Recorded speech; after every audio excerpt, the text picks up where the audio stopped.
I never had reason to doubt Rachel. For 8 years, our marriage was steady, maybe not the kind of all-consuming love you read about in novels, but strong in its own way. We had our routines, our inside jokes, the comfort of knowing exactly what the other would say before they even said it. Stability, I thought, was its own kind of romance. But last night, that illusion cracked. I found the necklace on our bedroom floor, half hidden beneath the edge of our bed. At first, I didn't think much of it, until I picked it up. It wasn't Rachel's.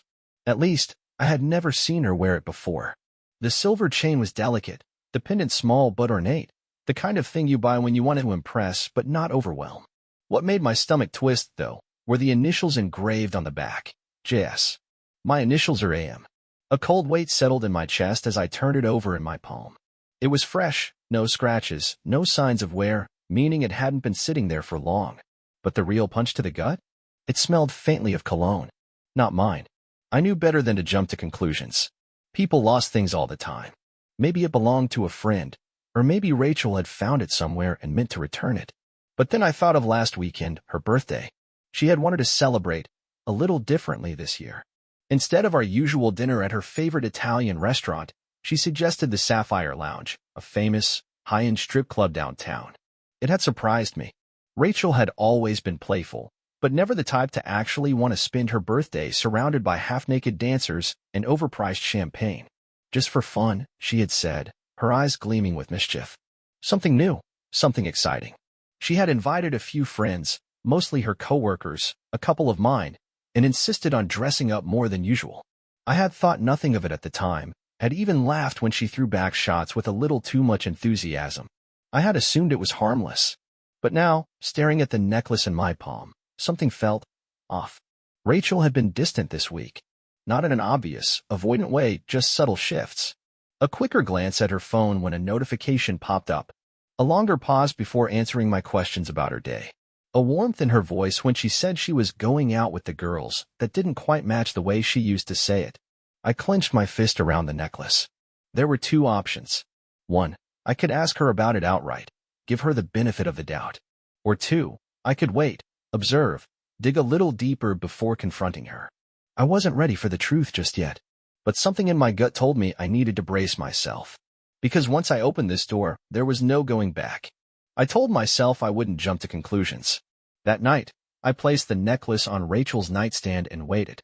If it was hers, she'd grab it without thinking. If it wasn't, if it truly belonged to someone else, then I'd see hesitation. A second of panic. A slip in her expression. She came home late, humming under her breath as she kicked off her heels in the hallway. The scent of her perfume hit me first, something floral, unfamiliar. I frowned. Rachel had worn the same vanilla-scented perfume for years, the one I bought her for our anniversary. She walked into the bedroom, her smile easy. "Hey, babe," she said, peeling off her blazer. "You're up late." "I couldn't sleep," I said casually, nodding toward the nightstand. "You left this on the floor." Her eyes flicked to the necklace. And then it happened. The pause. It was barely noticeable, a half-second delay before she reached for it. She turned it over in her fingers, her face carefully neutral.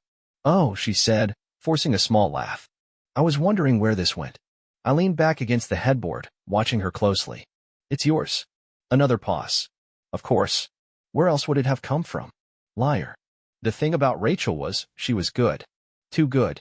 If I hadn't been looking for it, I might have missed the way she avoided my eyes, the way her fingers curled just a little too tightly around the chain. But I wasn't looking away. She placed it in her jewelry box, brushing the moment off like it was nothing. And for the first time in our marriage, I felt it, that first real crack. The next day, I did something I never thought I would. I went digging. I started small, her social media, her texts, her email. Rachel was smart. No obvious red flags, no flirty messages. If there was something to find, she wasn't careless about it. But then I checked our credit card statements. And there it was. A charge from the Sapphire Lounge. Not from the night of her birthday. That wouldn't have been suspicious. This was from 4 nights ago, on a night she told me she was having dinner with her sister. My pulse pounded. Strip clubs weren't the kind of place you went to alone. Someone had been there with her. Someone had spent the night in a place drenched in neon lights and temptation. And I had a feeling I knew exactly who. JS. I stared at the initials on the necklace, my mind racing. I needed more. I needed proof. I picked up my phone and made a call. Hey, man, I said when my buddy Eric picked up. Feel like grabbing a drink tonight? There was only one place I planned on going. The Sapphire Lounge. And this time, I wasn't going in blind. The Sapphire Lounge was exactly what you'd expect from an upscale strip club. Sleek, dimly lit, and oozing with temptation. The kind of place where money flowed like water and secrets were currency. I stepped inside with Eric, my pulse steady but my mind on high alert. Didn't peg you for a strip club guy, Eric joked, eyeing the flashing lights and velvet booths. Just needed a change of scenery, I said, forcing a smirk. First round's on me. We made our way to the bar, but my focus wasn't on the half-naked women dancing under blue neon lights. I was scanning the crowd, looking for anything, anyone, that could tie Rachel to this place beyond that single charge on our card. Then, I saw him. A man sitting comfortably in the VIP section, surrounded by two women who draped themselves over him like expensive accessories. He was tall, lean, well-dressed, polished in a way that screamed effortless wealth. He wasn't watching the dancers. He was scanning the room, confident, controlled. Like a man who had the world in the palm of his hand. James Sterling. JS. The initials on the necklace burned in my mind. I nudged Eric. You recognize that guy? Eric followed my gaze. Oh, yeah. That's James Sterling. Runs some high-end escort service for rich women. Guy's practically a celebrity around here. My stomach turned. A high-end escort. Rachel wouldn't, would she? I thought of her laughter at the club on her birthday, the way she leaned into the idea of being here, the way she'd been glowing. A new kind of energy, a thrill I hadn't seen in years. I had to know for sure. Be right back, I told Eric and made my way toward the VIP section. One of the club's bouncers stepped in front of me before I could get too close. Private area, he grunted. I pulled a $100 bill from my pocket and slid it into his palm. Just need a quick word with Sterling. The bouncer eyed me, then sighed, stepping aside. 2 minutes. I walked up to James, and as soon as he noticed me, his lips curled into an amused smirk. Didn't expect company, he said smoothly, dismissing the women at his side with a glance. I sat across from him, my hands steady on the table. Recognize this? I asked, pulling the necklace from my pocket and placing it between us. His smirk widened. He picked it up, turning it between his fingers like it was a toy. Thought I lost this. I forced myself to breathe evenly. Where did you last see it? James leaned back, watching me with interest. Let me guess. You found it somewhere it wasn't supposed to be. I didn't answer. He chuckled, shaking his head. Man, you should have seen your wife that night. She didn't even hesitate. The words hit like a sledgehammer. My throat tightened, but I kept my face blank. She paid you. James exhaled, tapping the necklace against the table. Not at first. She came here on her birthday with her friends. We talked. She liked the attention. You know how it is. A woman like that, married, comfortable, but bored. She wanted something new. My fingers curled into fists. She came back, he continued, eyes gleaming. Paid for the VIP experience. More than once. I could barely hear over the blood rushing in my ears. Tell me, I said, my voice dangerously calm. Did she ever mention me? James's smirk faltered just slightly. He tilted his head, studying me like I was an equation he was solving. Then, with a slow nod, he said, Yeah, she mentioned you. I swallowed, my chest burning. She said you were a good man, he added. Said she loved you. I let out a cold laugh. Right. Because that makes it better. James shrugged. Love and loyalty aren't the same thing, my friend. I should have hit him. Should have thrown the table aside and broken his smug face. But what would that change? Rachel had already made her choice. I stood, taking the necklace back. You won't be seeing her again. James smirked. That's up to her. I turned and walked away before I did something I couldn't take back. Rachel had no idea. No idea that I knew everything. No idea what was coming next. And I intended to keep it that way, until it was time to destroy her. I drove home in silence. The city blurred past me, bright lights, dark alleys, people laughing, living, cheating. The world was moving, unaware that mine had just crumbled. The truth sat heavy in my chest, burning like acid. Rachel, my wife, had paid a man to make her feel something I no longer could. I gripped the steering wheel tighter. Love and loyalty aren't the same thing, my friend. James's words echoed in my head, cruel and sharp. I had given Rachel everything. My time, my trust, my heart. And she had taken it, spent it, on a high-end escort like he was just another luxury to add to her collection. I pulled into the driveway and turned off the engine, staring at the house that had once been ours. It looked different now, colder. Less like a home, more like a crime scene. Inside, Rachel was curled up on the couch, scrolling through her phone. She looked up when I walked in, smiling. Smiling. "Hey, babe," she said, like nothing was wrong. Like she wasn't a liar. Like she hadn't sold her vows for a few stolen nights of excitement. I clenched my jaw. I had planned to wait, to gather more proof, to make her feel the betrayal the way I did. But standing there, looking at her, the woman I thought I knew, I felt something snap inside me. I needed to see it. I needed to hear her lie to my face. "Where were you last Friday night?" I asked, my voice steady. Rachel blinked, surprised. "Friday?" She frowned, like she was actually thinking about it. "I had dinner with my sister, remember?" I nodded slowly, stepping closer. "And after that?" Her fingers tightened around her phone. "I came home." A lie. A clean, effortless lie. I sat on the edge of the coffee table, leaning in. "Funny," I said, "because I checked our credit card statements today."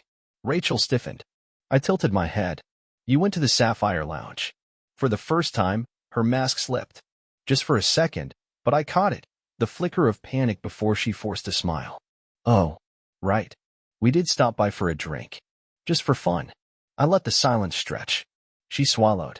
"Why are you asking about this?" I leaned back, my fingers drumming against my knee. "No reason. Just curious."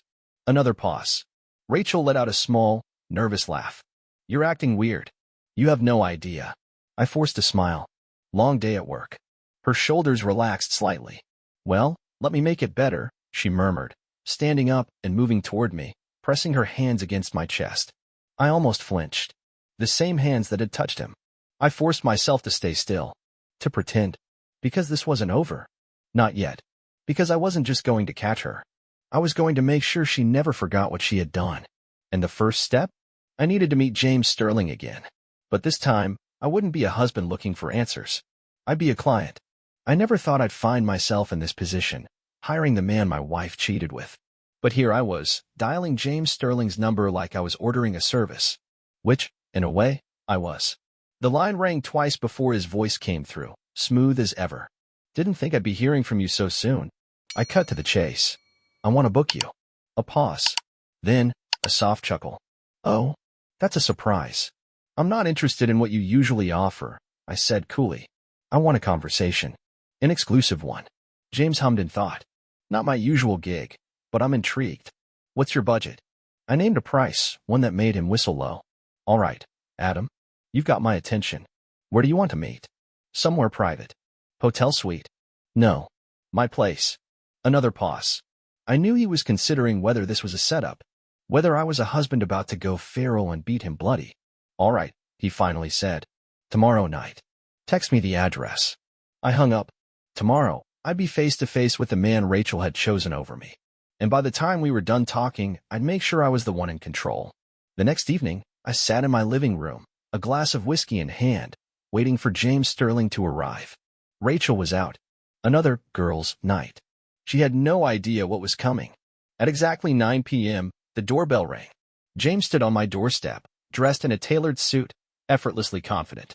"Nice place," he said as he stepped inside, scanning the house like he was assessing its worth. I motioned to the couch. "Drink?" He smirked. "Hospitality. I like it." I poured him a glass, and for a moment, we sat in silence. Two men, on opposite ends of a war only one of us knew was happening. Then, I leaned forward. "Tell me about Rachel." James raised an eyebrow. "You sure?" "I need to hear it." He studied me, then shrugged. "She was eager." My fingers tightened around my glass. James swirled his drink. "Women like Rachel come to me when they want something they can't get at home. Excitement. Control. A break from reality." I exhaled slowly. "How many times?" "3. 3 times. 3 nights where my wife had paid to betray me." "She talk about me?" I asked, keeping my voice even. James nodded. "She said she loved you, that you were safe. But she wanted more. Safe. Like I was a comfortable routine. Like I was something she could take for granted." James leaned back. "So, tell me, why am I here, Adam?" I met his gaze. "Because I'm about to destroy my wife's life. And you're going to help me." For the first time, James looked surprised. Then he grinned. "This," he said, lifting his glass, "just got interesting." James Sterling wasn't a man easily surprised, but he was definitely intrigued. He leaned forward, his sharp gaze locking onto mine. You want my help ruining your wife? That's not the reaction I usually get from husbands who find out about me. I took a slow sip of my whiskey. You said it yourself. Love and loyalty aren't the same thing. Rachel made her choice. Now, I'm making mine. James chuckled. I like your style, Adam. But let's get one thing straight. I don't do revenge plots. I do business. I smirked. That's exactly why I called you. This is business. His interest piqued. Go on. I set my glass down, letting the plan unfold in my mind as I spoke. Rachel cheated on me in secret. She thought she could hide it, control it. I want to flip the script. I want her to feel what I felt. The humiliation, the shock, the betrayal. James tilted his head. And how exactly do you plan on doing that? I leaned in. By exposing her. Publicly. In front of the people she cares about. And you, James? You're going to be part of that reveal. For the first time, he looked truly amused. You want me to what? Walk into a party and announce that your wife was my client. I smirked. Something like that. But we need to be smarter. James took another sip of his drink, his eyes gleaming with mischief.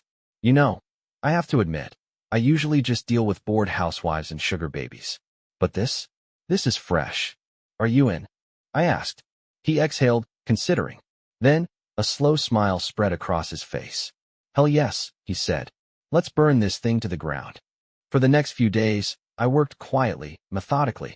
Step 1 was setting the stage. Rachel's birthday had been at the Sapphire Lounge, so it only made sense for the big reveal to happen somewhere, just as fitting. Her best friend, Lauren, was planning a fancy cocktail party next weekend. I made sure Lauren knew I was very excited about it. I even suggested inviting a few of Rachel's co-workers, the ones she tried so hard to impress. Step 2 was getting Rachel comfortable. I acted like the perfect husband, attentive, thoughtful, affectionate. I took her out to dinner, kissed her forehead in the mornings, even picked up flowers, just because. She had no idea I was counting down the days until I set her world on fire. Step 3 was the final touch, James. We planned it perfectly.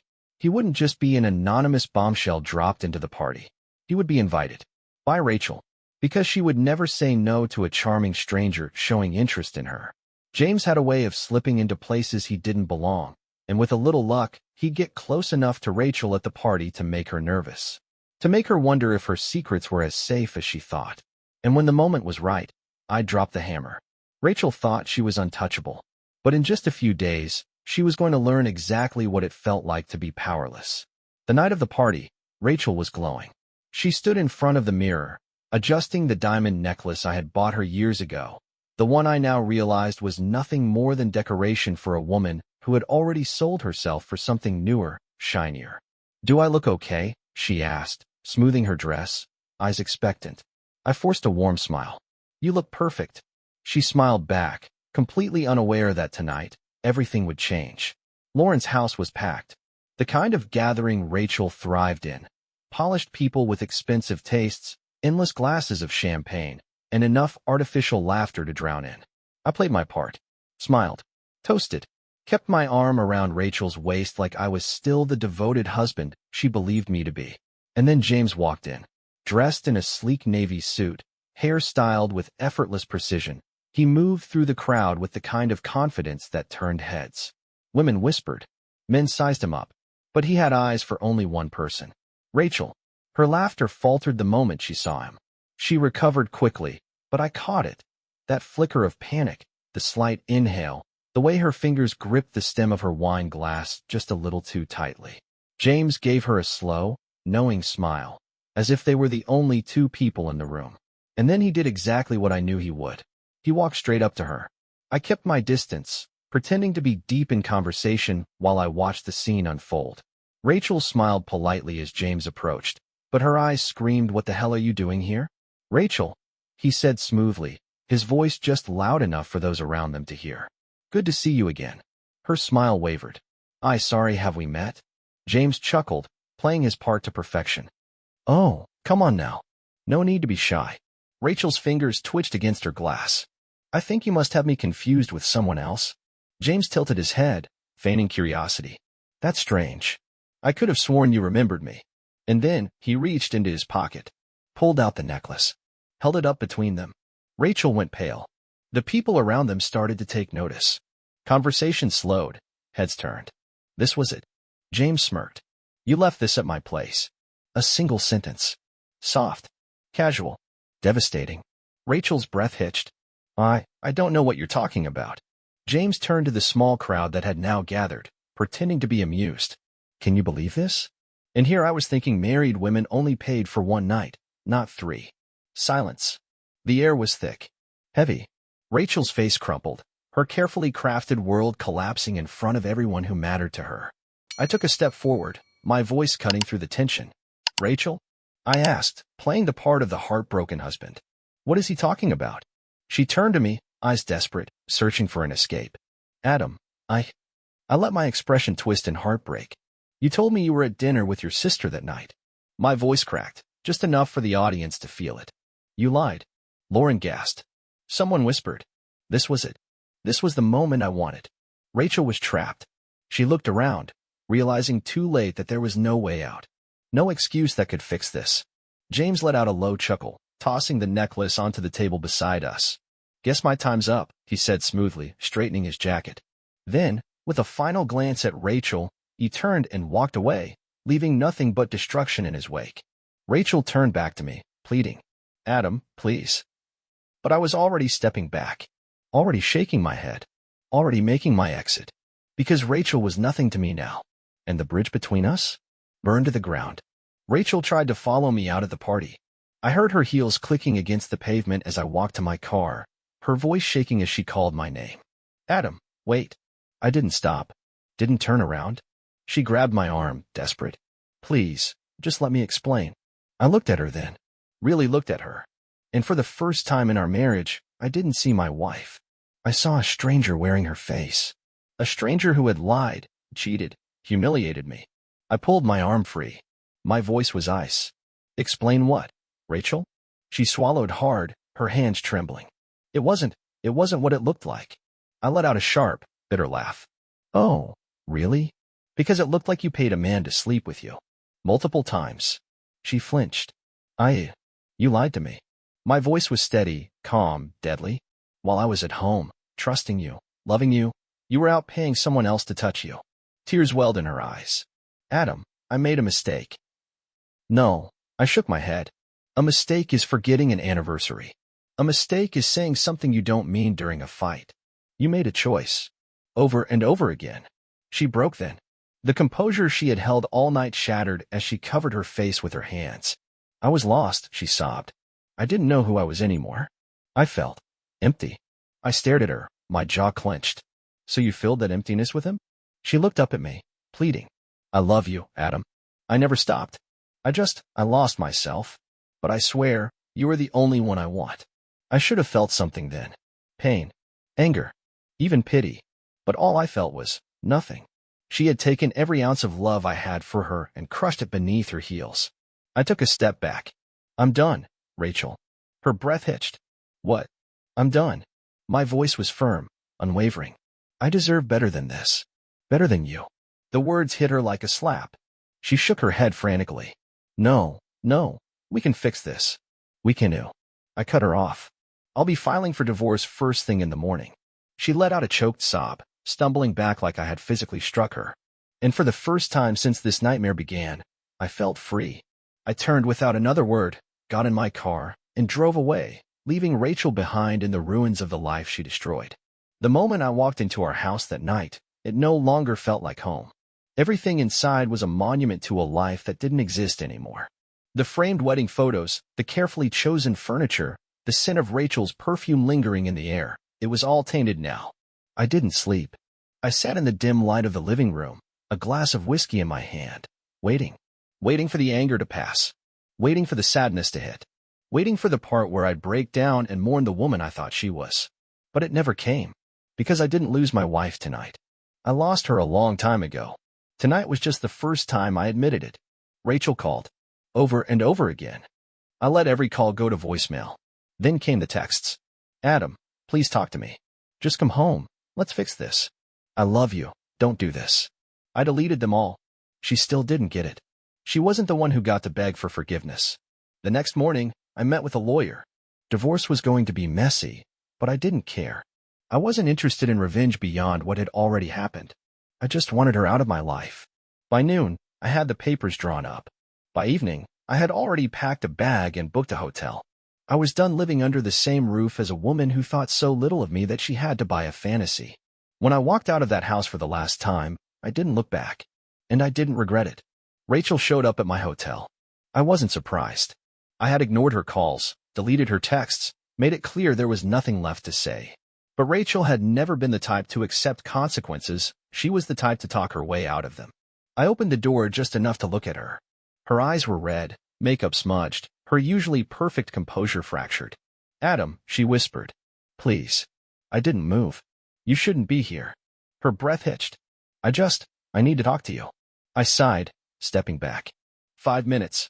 She walked in, wrapping her arms around herself like she was cold. I leaned against the dresser, arms crossed. "Say what you need to say." Her lips trembled. "I know I hurt you." I didn't answer. She took a shaky breath. "But you're throwing away everything we built. Doesn't that mean anything to you?" I exhaled slowly. "It did. Before you threw it away first." She flinched, tears spilling over. "It wasn't real, Adam. He wasn't real. You were. We were." I scoffed. "Funny. If I was so real, why did you need him?" "I don't know," she cried, voice breaking. "I was stupid. I was selfish. I don't have an excuse." Finally, something honest. I studied her for a long moment. "Rachel, you're not upset because you lost me. You're upset because you got caught." She shook her head furiously. "No, Adam. I'm done," I said, voice flat. "There's no coming back from this." Her breath shuddered. "So that's it." I nodded. "That's it." She let out a soft, broken sound. "I don't know how to be without you." And for the first time, I felt nothing. "Not my problem," I said simply, walking to the door and opening it. She stood there, shaking, tears slipping down her face. And then, finally, she left. And I let her. Because Rachel had made her choice. And now? She had to live with it. The divorce moved fast. Faster than I expected. Rachel didn't fight me on much, maybe because she knew she had nothing left to stand on. The house? I let her keep it. It wasn't home to me anymore. The money? We split it clean. I didn't care about revenge. I just wanted out. She tried to call. I never answered. She sent long, desperate emails. I never read them. The last time I saw her was in the lawyer's office, signing the final papers. She looked different, smaller, hollowed out. When the last signature was done, she looked up at me, eyes filled with something that almost looked like regret. "Do you think you'll ever forgive me?" I met her gaze, calm and steady. "I don't hate you, Rachel." Her lips parted slightly, like she was about to exhale in relief. But then I added, "I just don't care anymore." That broke her more than anger ever could. She nodded, swallowing hard. Then, without another word, she walked out of my life. For good. Divorce wasn't an ending. It was a beginning. I thought I'd feel broken when it was over. Thought I'd be drowning in memories and grief and all the what-ifs. But the truth? I felt light. For the first time in years, I wasn't carrying the weight of someone else's betrayal. I wasn't trapped in a marriage where I was the only one fighting to keep it alive. I was free. I moved into a new apartment, nothing fancy, just mine. I changed my number. I cut ties with the people who only saw me as Rachel's husband. And slowly, I started living again. One night, months later, I found myself back at the Sapphire Lounge. Not for revenge. Not for ghosts. Just curiosity. Closure. The place was the same, neon lights, velvet booths, strangers chasing thrills. But I wasn't the same man who had walked in here last time. I sat at the bar, sipping my drink, watching the world move around me. Then, a voice pulled me from my thoughts. "Didn't expect to see you here again." I turned. James Sterling, smirking as he slid into the seat beside me. "Didn't expect to come back," I admitted. He studied me for a moment. "How's life without her?" I smirked. "Better." James chuckled, clinking his glass against mine. "Knew you'd land on your feet." I exhaled slowly, glancing around the club. The same place where I had once lost everything. Now, I was just a man having a drink. No ghosts. No pain. Just a clean slate. I finished my whiskey, set the glass down, and stood up. And for the first time in a long time, I walked out into the night, without looking back. The end. If you like this story, please like and subscribe to the channel.